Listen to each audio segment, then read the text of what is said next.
On va donc tout de suite passer. Très bien. OK. Au point numéro 1, 2026. Chers collègues, vous avez donc pris note. Lecture de ce procès verbal. Auriez-vous des observations, des amendements? Il n'y en a pas? Bien, s'il n'y en a pas, on passe tout de suite au vote. Qui vote contre?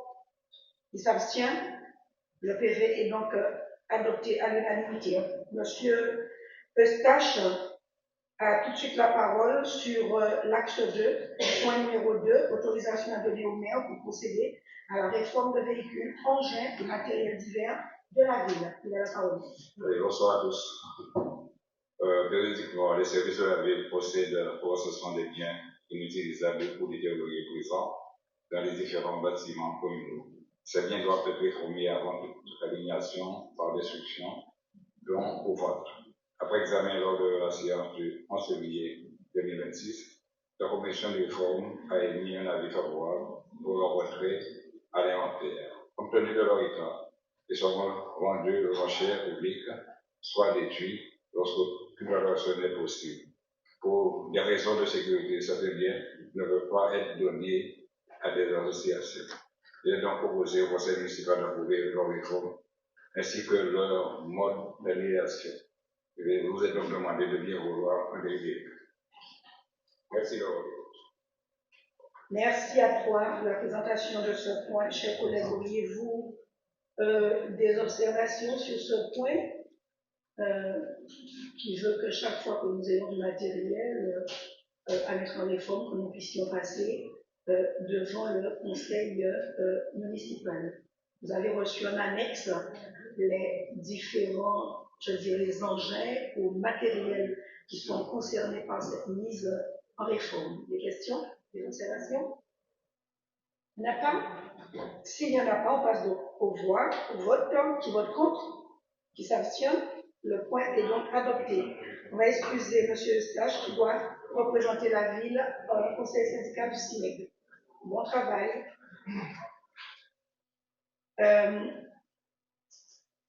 Point numéro 3, présenté par Nabab Philippe, délibération pour gratuité pour l'occupation de l'ancien marché de café. Bonsoir à tous. Le point numéro 3, délibération portant gratuité pour l'occupation de l'ancien marché de café. La ville de Bémao est propriétaire de l'ancien marché de café, situé à la rue du Vanage, sur la parcelle AC77, d'une contenance de 1802 m². Ce bâtiment a fait l'objet de travaux de rénovation afin de permettre aux clubs sportifs et autres associations de bénéficier d'un espace propice aux échanges et répondant aux normes d'accessibilité. D'une superficie de 342 m², classée en établissement recevant du public de 4e catégorie, le bâtiment comprend 14 pièces, dont un accueil, une salle multimédia, un bureau de direction, un espace de réunion et de réception, une salle polyvalente, une laverie. Conformément à l'article L 2144-3 du Code général des collectivités territoriales, les locaux communaux peuvent être utilisés par les associations ou partis politiques qui en font la demande. Le maire détermine les conditions dans lesquelles ces locaux peuvent être utilisés, compte tenu des nécessités de l'administration des propriétés communales, du fonctionnement des services et du maintien de l'ordre public. Le conseil municipal fixe en tant que besoin la contribution due à raison de cette utilisation.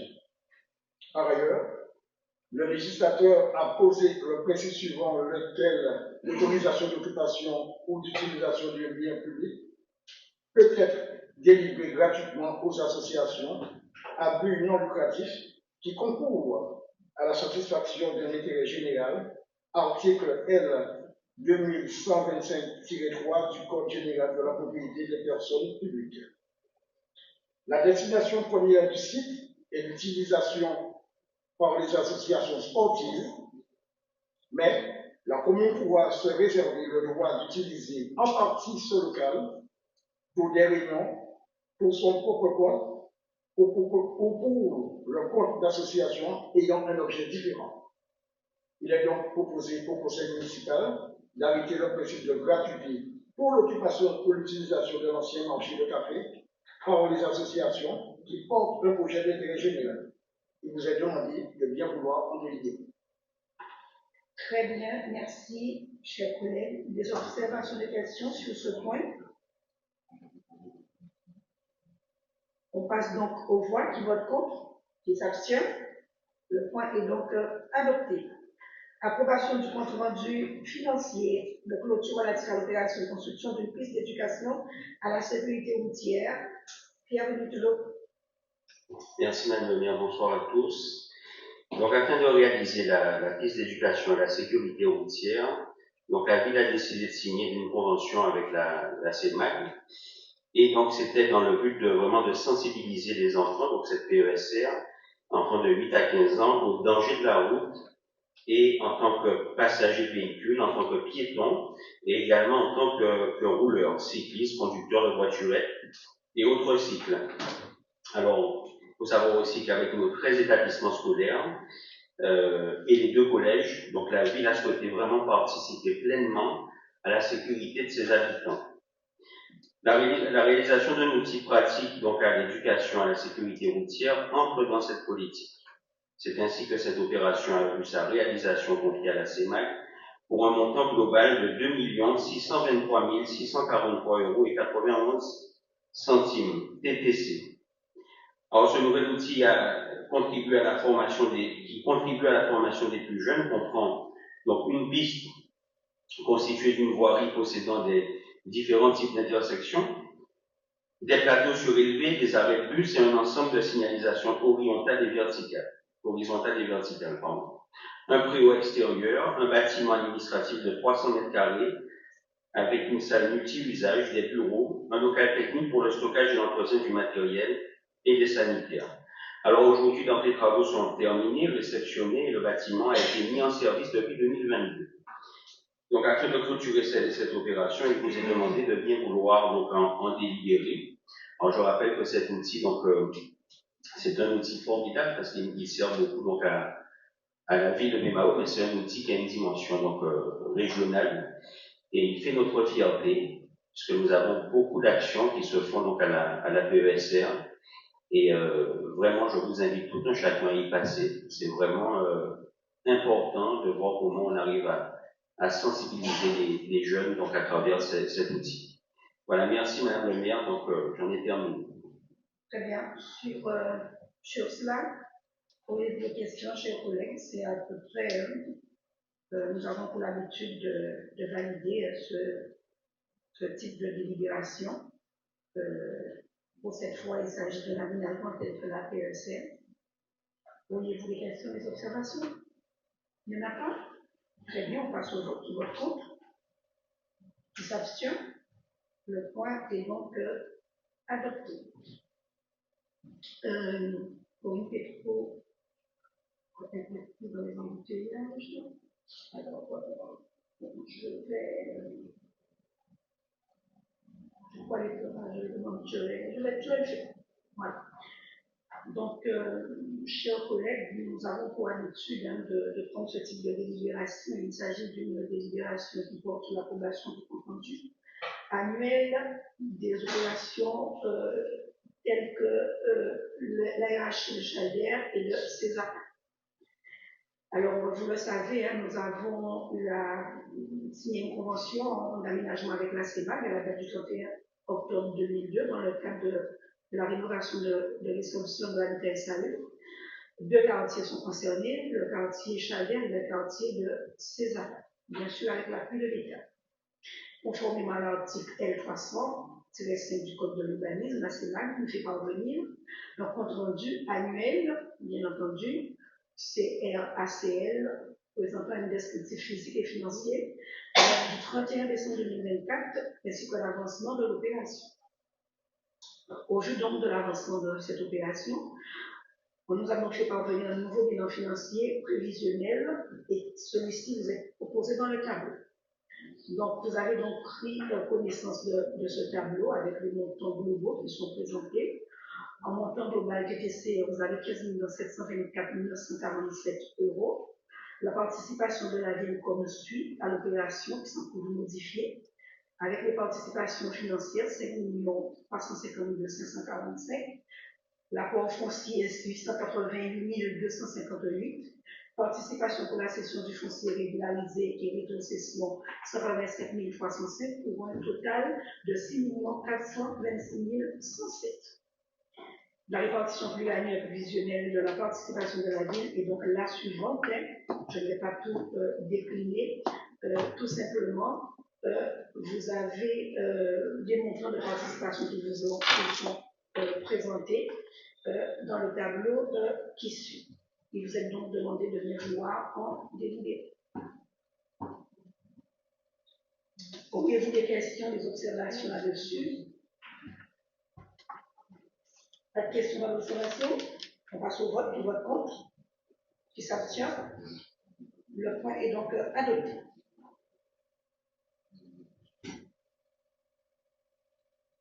Prochain point présenté par Jean-Luc Falquès. Point 6. Merci Madame le maire, bonsoir à tous. Approbation du protocole tripartite de l'opération de résorption de l'habitat insalubre pour le secteur Agathon.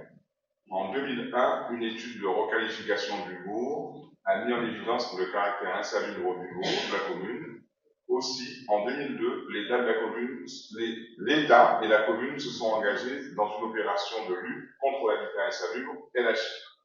Sur les 5 quartiers de la commune, parmi lesquels se trouve le quartier Agathon, l'État a déclaré le quartier d'Agathon insalubre irrémédiable par l'arrêté d'insalubrité numéro 2003-15 K1AD 24 du 21 octobre 2003.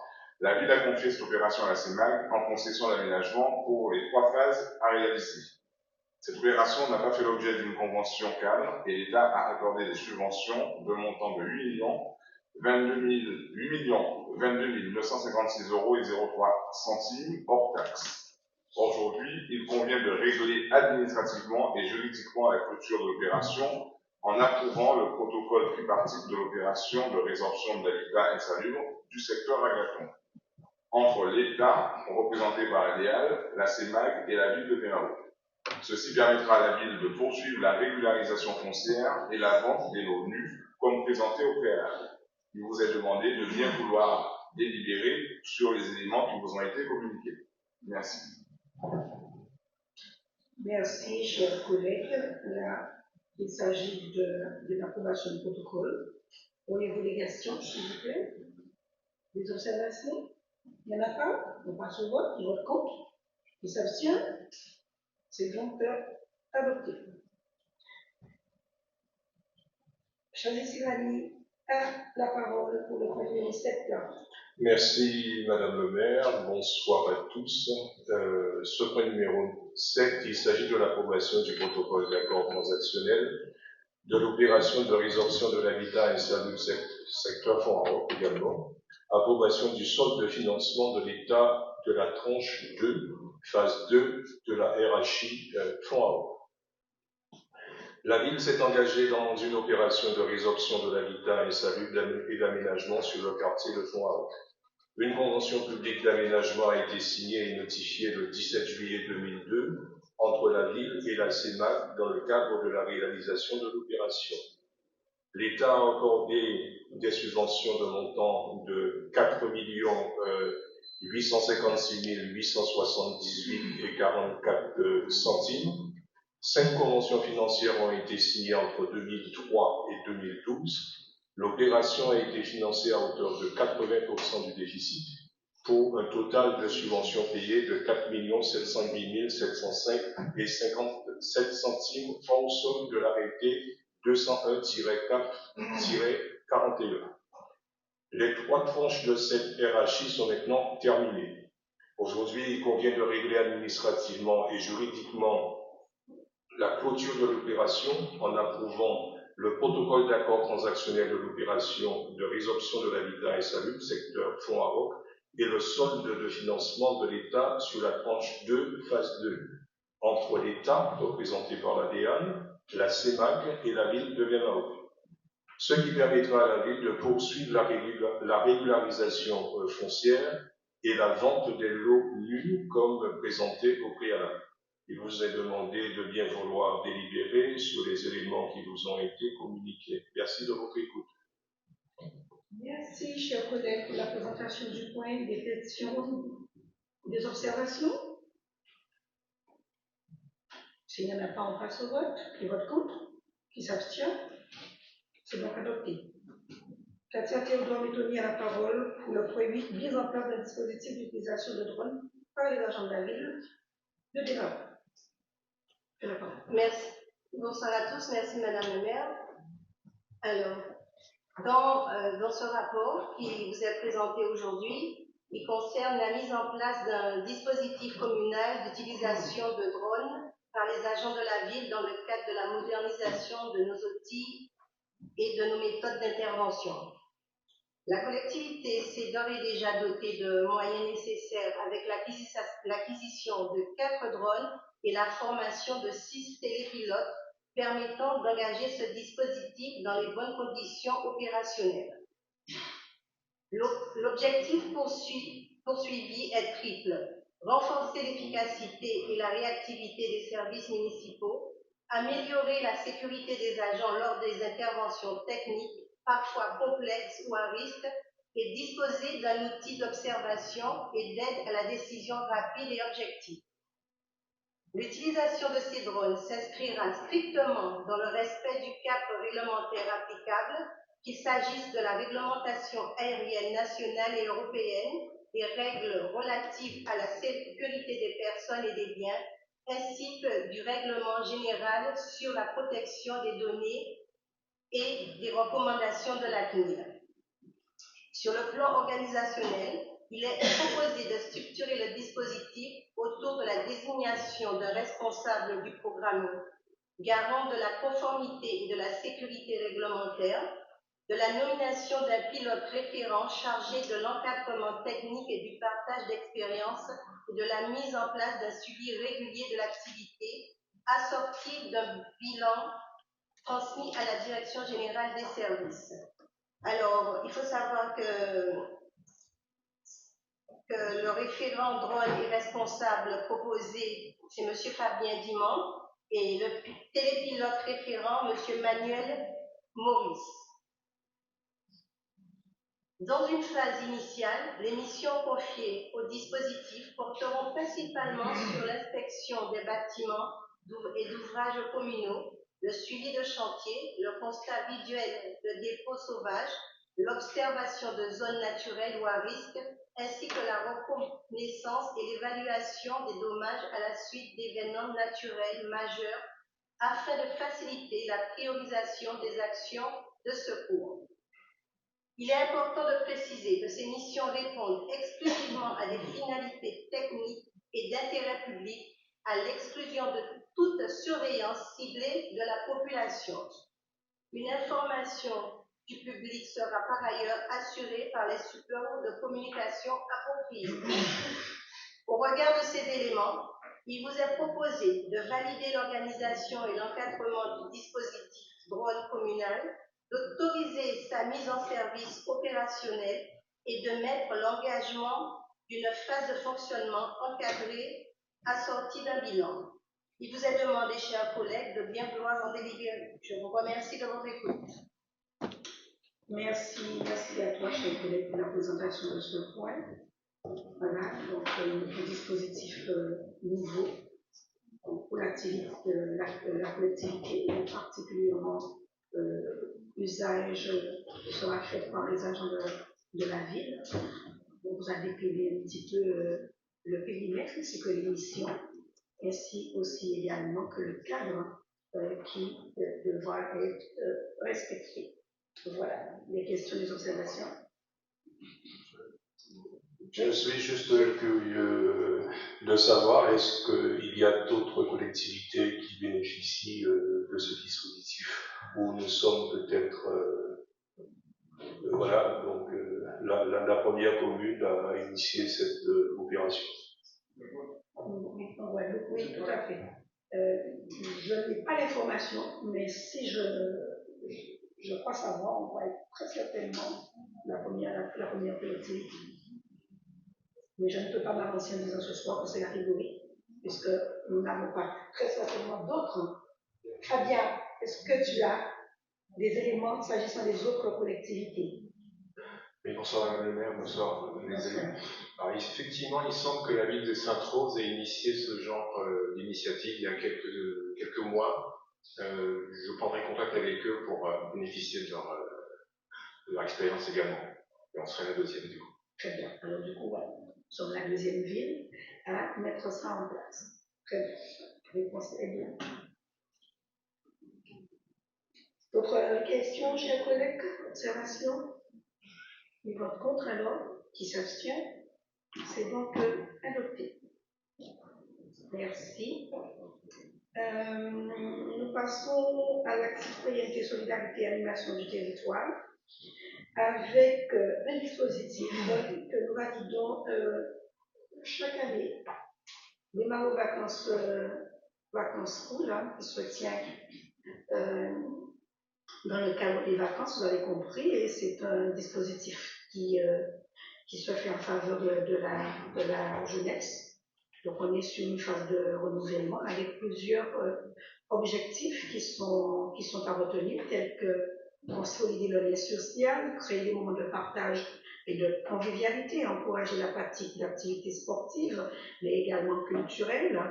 Et donc un dispositif qui se présente comme une initiative globale pour dynamiser la jeunesse de Bémaro. Donc important de mettre en place ce type d'activité, mais surtout de mettre en exergue des contributions partenariales qui vont favoriser la cohésion sociale de notre territoire.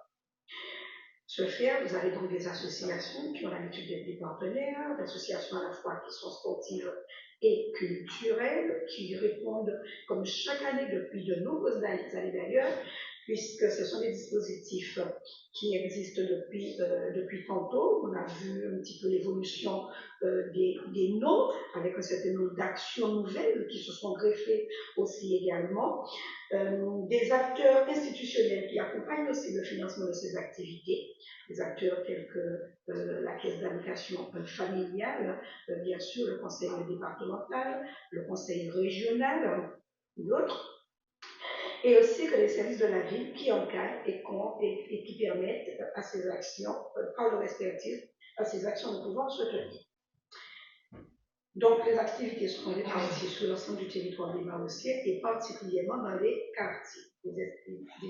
Des animations à destination de tout public, particulièrement ceux qui sont dans la tranche d'âge de 7 à 17 ans.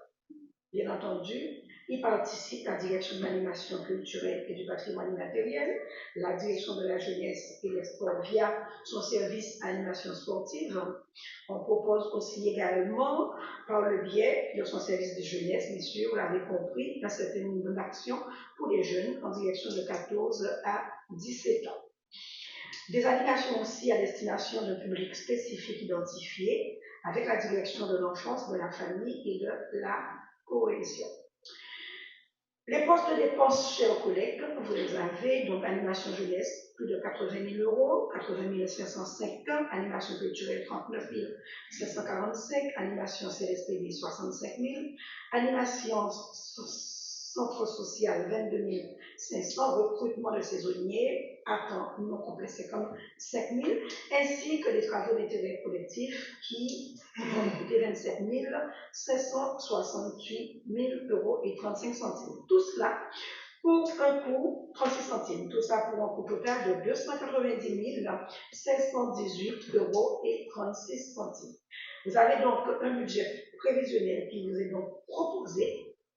Bien sûr, vous avez reçu animation jeunesse 179 564,36, animation CLSPD 16 954, animation culturelle 59 000 le centre social de Moudong, ainsi que le recrutement de saisonniers, recrutement type avec un montant global de 10 000 euros.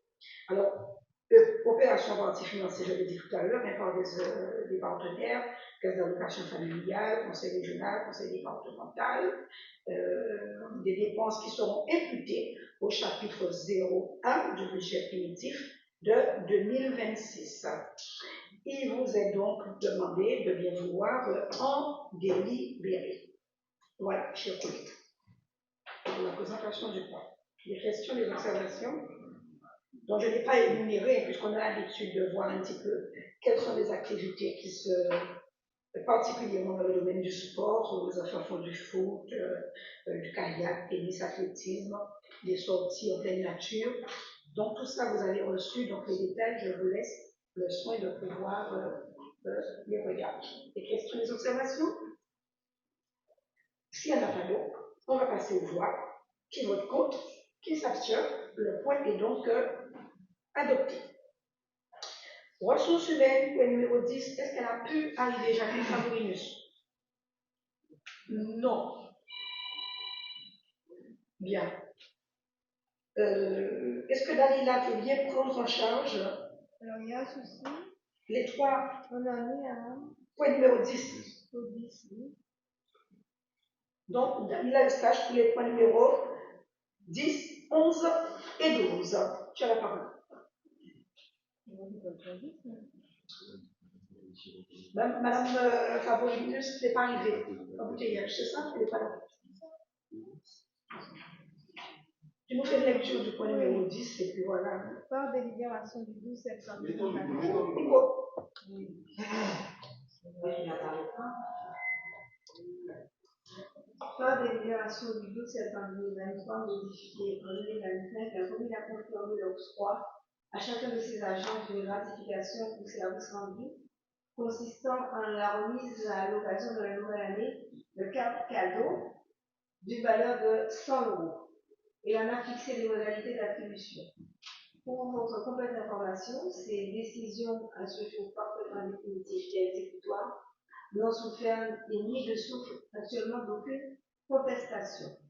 Toutefois, toujours soucieuse de faire preuve d'exemplarité dans la mise en œuvre de ces actions, la commune a eu connaissance de la décision du tribunal administratif de Guadeloupe du 30 juillet 2025 qui a annulé la délibération du conseil municipal du conseil d'administration du centre communal d'action sociale de la commune de Pointe-à-Pitre, attribué aux agents du centre et de la commune présents dans les effectifs au 1er décembre 2024 des bons d'achat d'une valeur de 100 euros.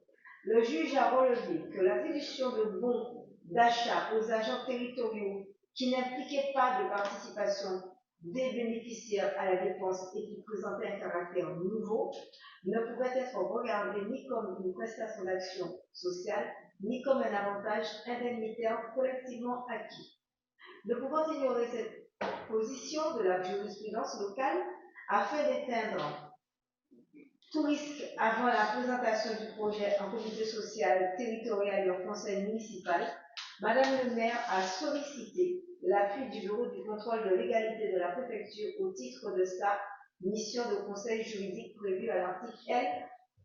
1116.1 du Code général des collectivités territoriales afin d'obtenir une analyse sur son projet, de modifier le dispositif tel qu'il existe actuellement à BEMAO. Ceci dans le but de le rendre conforme aux articles L. 712-1 sur la rémunération des agents, L-714.4-4 posant le principe de parité entre fonction publique d'État et fonction publique territoriale, et L731-3 et suivants relatifs à l'aide sociale aux agents du Code général de la fonction publique.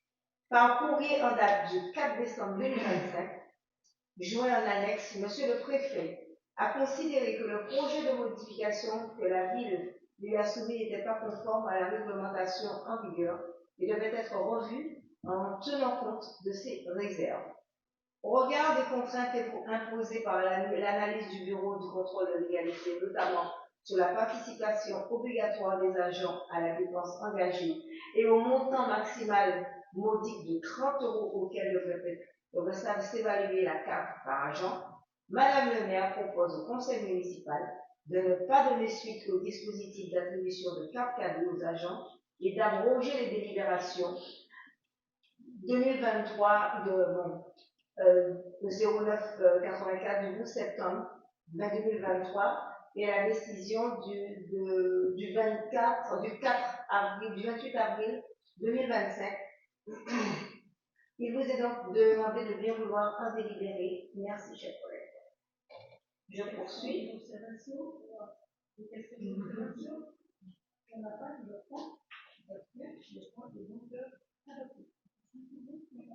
Alors, le point de 11, il s'agit de la création d'un emploi permanent. Donc, il est rappelé que la réglementation en vigueur précise que les emplois de chaque collectivité sont créés par l'organe délibérant.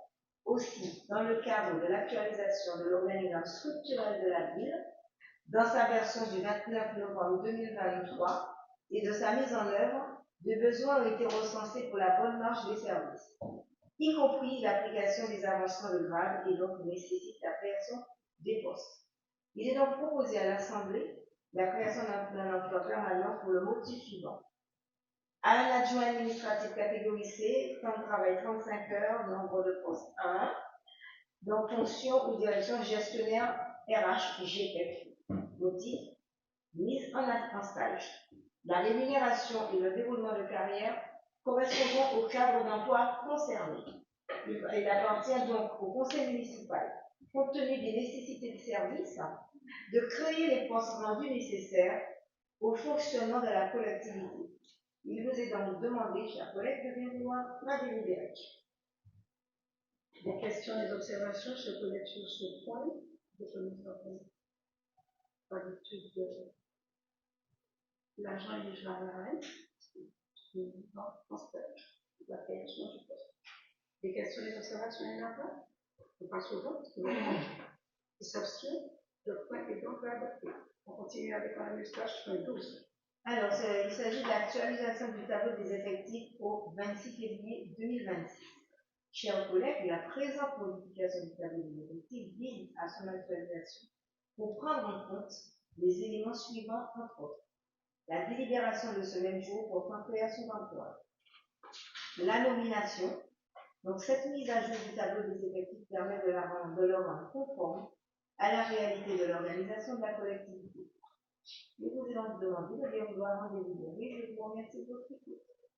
Voilà, c'est un document, une délibération qui est rattachée à celle que nous venons de prendre. Y a-t-il des questions, des observations? Quand on fait l'un, on va faire l'autre. On fait ça. Pas de questions, pas d'observation? On passe au vote, vote contre. Qui s'abstient? C'est donc adopté. Je vous propose, chers collègues, que nous puissions revenir au point suivant, à un conseil exceptionnel, puisque un certain nombre de collègues devant quitter la salle, c'est compte tenu des bouchons dus à l'accident des collègues qui ont téléphoné qui ne peuvent pas être là. Donc, on reporte à un conseil exceptionnel qui va se tenir. Une deuxième rencontre. Très, très bientôt. Voilà. Ce qui nous fait passer directement au point numéro 14 avec Madame Garnier.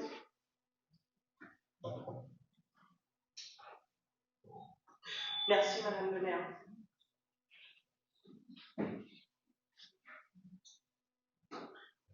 Chers collègues, dans le cadre des besoins en fourniture de carburant, d'huile et de produits dérivés, donc essence sans plomb, gasoil non routier, gazole, produits et services associés, huile et produits dérivés, la ville de Bémao a lancé une procédure de passation de marché. Cette procédure a permis à l'entreprise Total Énergie de pourvoir à l'ensemble des services sur la période allant du 17 octobre 2022 au 16 octobre 2026.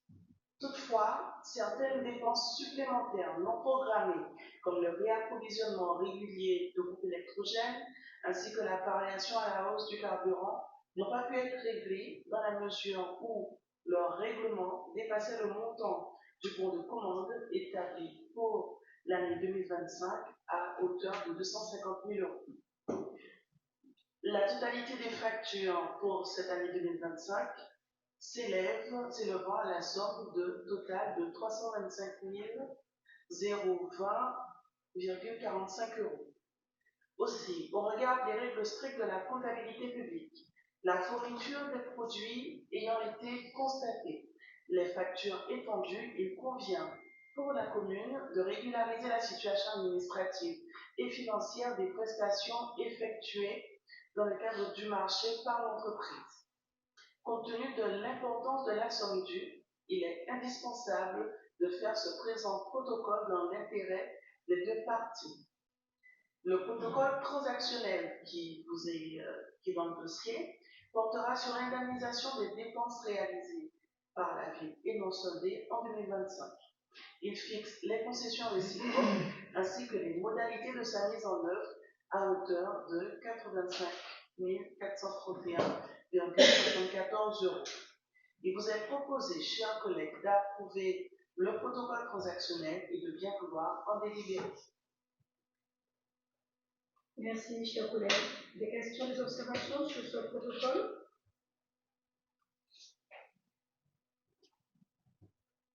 S'il n'y en a pas, on passe au vote. Qui vote contre? Qui s'abstient? Le point est donc adopté. Garantie d'emprunt avec Lydia Dupont. Merci Madame le maire, bonsoir à tous. Alors, point numéro 15, c'est la garantie d'emprunt au profit de la Société d'économie mixte d'aménagement de la Guadeloupe pour le financement de l'opération Chalder concernant 4 logements LNS, parc social public. La ville de Bémaro est sollicitée pour une garantie d'emprunt destinée à financer une opération visant à la construction de 4 logements portés par la Société économique mixte d'aménagement de la Guadeloupe, dite CEMAG. Afin de financer son opération, la CEMAG a souscrit auprès de la Banque des Territoires un prêt de 572 467 euros et auprès de l'Action sociale Action Logement d'un prêt de 295 569 euros, soit un total de 868 036 euros. Les caractéristiques financières, les charges et conditions de prêt de la Banque des Territoires figurent dans le contrat de prêt numéro 192 977 constitué de 2 lignes de prêt, les conditions particulières du contrat de financement numéro 110 14 38 d'Action Logement figurant à la page 2 du contrat.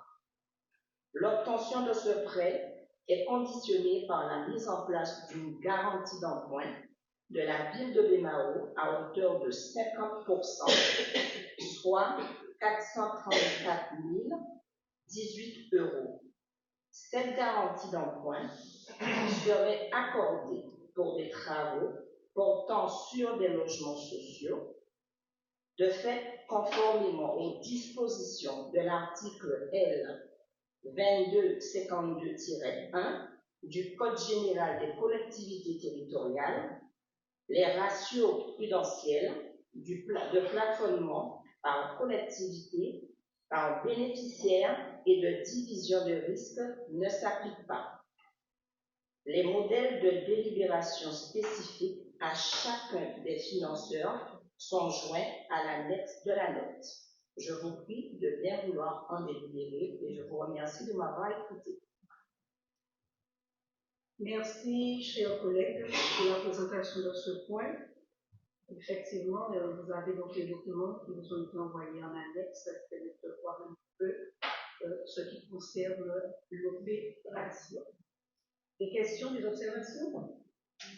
Ce sont les délibérations dont nous sommes coutumières. Pas de questions, pas d'observation. On passe donc au vote. Qui vote contre? Qui s'abstient? Le point est donc adopté. Lumière Célia a la parole pour le point numéro 16. Merci Madame le maire, bonjour à tous. Donc, il s'agit d'une garantie d'emprunt au profit de la Société d'économie mixte de la Guadeloupe pour le financement de la construction de 19 logements, 13 LLS et 6 LLTS au sein de la RHI Chaudière-Bimao. Donc, la ville de Bimao est sollicitée pour une garantie d'emprunt destinée à financer une opération visant à la construction de 19 logements portés par la Société anonyme mixte d'aménagement de la Société d'aménagement de la Guadeloupe PACEMAG. Cette demande de garantie a fait l'objet d'un vote en conseil municipal le 30/10/2025. Cependant, il est nécessaire de représenter cette demande de garantie afin de respecter un format de délibération propre à chacun des financeurs de l'opération. Les délibérations respectives des établissements financeurs se trouvent en annexe. En effet, pour financer son opération, la CIMAG a souscrit auprès de la Banque des Territoires un prêt de 1 354 320 € et auprès d'Action Logement un prêt de 913 623 €. Les caractéristiques financières, les charges et conditions de prêt de la Banque des Territoires figurent dans le contrat de prêt numéro 168-178 constitué de 4 lignes de prêt. Les conditions particulières du prêt long terme d'Action Logement figurent dans la convention des prêts numéro 8874 et 8875. L'obtention de ce prêt est conditionnée par la mise en place d'une garantie d'emprunt de la ville de Bimao à hauteur de 50%, soit 1 133 271,50 €. La Banque des Territoires, 677 160 € et pour Action Logement, 456 811,50 €. Cette garantie d'emprunt serait accordée pour des travaux portant sur des logements sociaux, de fait conformément aux dispositions de l'article L2252-1 du Code général des collectivités territoriales. Les ratios prudentiels de plafonnement par collectivité, par bénéficiaire et de division de risque ne s'appliquent pas. Il nous est demandé donc de bien vouloir en délibérer. Merci à toi. Alors, y a-t-il des questions, des observations sur ce point, l'abrogation, juste une erreur au niveau de là, je pense que là c'est mal, oui, où il était question qu'il y ait une délibération pour les deux RHI, les deux opérations sur la RHI, pardon. Et en finalité, il faut une délibération par opération. Donc voilà, c'est la raison pour laquelle on est sur cette abrogation. Des questions, des observations? S'il n'y en a pas, au vu de l'éclairage, qui vote contre, qui s'abstient, c'est donc adopté. On va entendre M. Loba, numéro 17. Merci, Madame le maire. Bonjour, chers collègues. Donc, vision modificative numéro 1 du BT 2026. Donc, la présente décision modificative numéro 1 permet le transfert de crédits entre chapitres et entre sections, et cela afin de permettre de la couverture des dépenses à caractère général et les charges de personnel et frais assignées. Donc, ce transfert de crédits à hauteur de 1,9 million est effectué chapitre 11, charge à caractère général 21, charge à caractère général plutôt, chapitre 21, immobilisation incorporelle, chapitre 20, immobilisation corporelle, et charge du personnel, le chapitre 012. Ça permet notamment d'actualiser le budget du chapitre 012 face à l'évolution des différentes cotisations, CNRC, URSSAF, etc.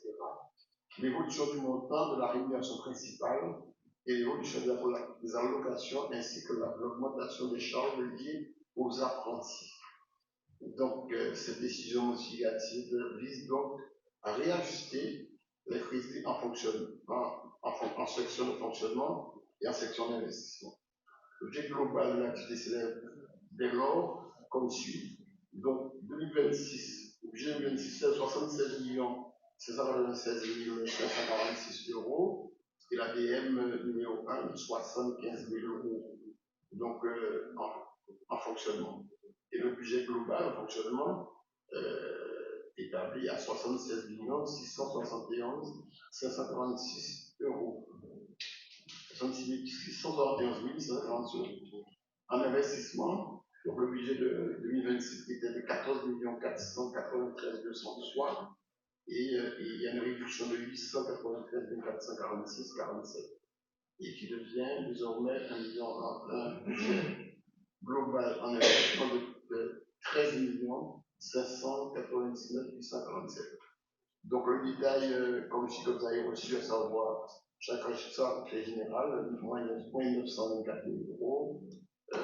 Donc, autre charge gestion courante, charge financière et consorts, que je viens dit tout à l'heure, et j'ai annoncé tout à l'heure, un montant de 1,9 million concernant le personnel. Donc, concernant l'investissement, donc c'est une réduction de chapitre de montant de 883 446 euros et réparti en plusieurs chapitres. Et je l'ai dit tout à l'heure, le montant définitif à savoir 14 millions tout à l'heure, 13 799 847 euros. Voilà. Donc, c'est une équation technique, on dit, qui précède certainement le supplémentaire, puisque le supplémentaire qui va arriver certainement devra intégrer les résultats de l'exercice 2025. Merci, chers collègues. Merci à toi pour cette présentation, chers collègues. Ce sont aussi également des délibérations à laquelle nous sommes coutumiers, effectivement l'ABS. Et en parlant de cela, hier nous avons reçu une notification concernant le poids de mer. Donc, voilà, ce sera donc à intégrer. Voilà déjà une première information qui nous sera donc à revenir vers vous s'agissant des finances. Des questions, des observations dessus? Pas de questions, pas d'observations? S'il n'y en a pas, on passe au vote. Vote contre? Il s'abstient? Le point est donc adopté. Et donc, chers collègues, je vous propose que nous puissions passer tout de suite au dernier point. Il s'agit de l'attribution de subventions au titre de l'exercice 2026. Donc, je vais vous inviter à vous prononcer sur deux projets qui sont proposés par le collège Maurice Satilo. Le premier projet concerne un voyage à la Dominique des élèves de la classe langue et culture européenne, LCE, anglais, dans la dynamique de renforcer leurs compétences linguistiques. Le deuxième projet, toujours Maurice Satilo, concerne cette fois-ci un voyage à la Martinique avec des élèves de la classe CHAM, qui est une classe à horaire aménagé, spécificité musicale. Les élèves sont concernés par ce projet.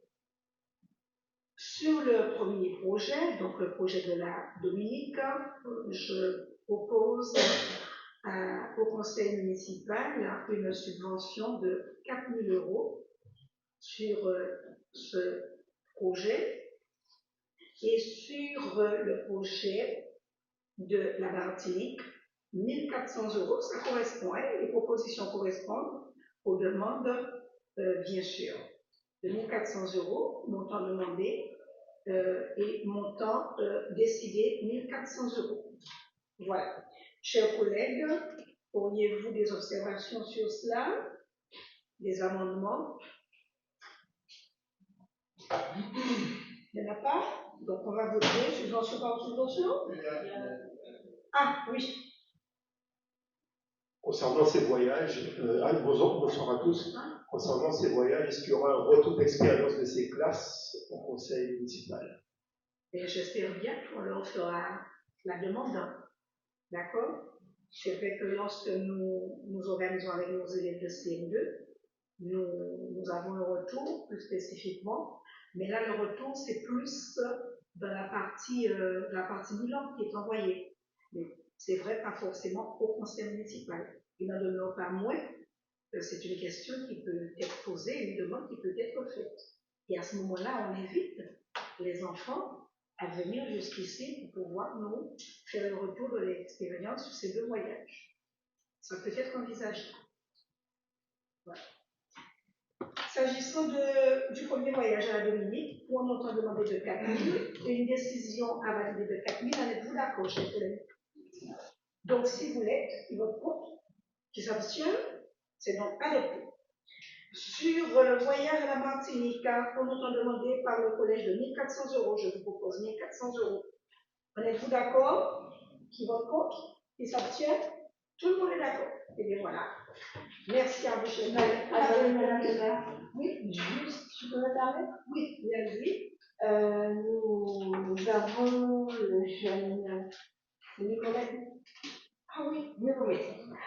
Le jeune Béninois qui est arrivé l'année dernière en Guadeloupe pour donc une année.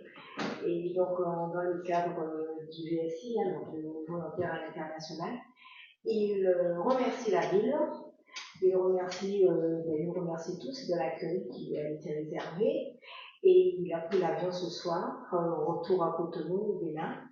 Et donc, il est parti riche de l'expérience vécue durant une année dans le service à l'EPN, au service des Bémarossiens, puisqu'il était au niveau de l'EPN pour l'aide pour des citoyens, enfin tout ce qui est citoyenneté, et, voilà.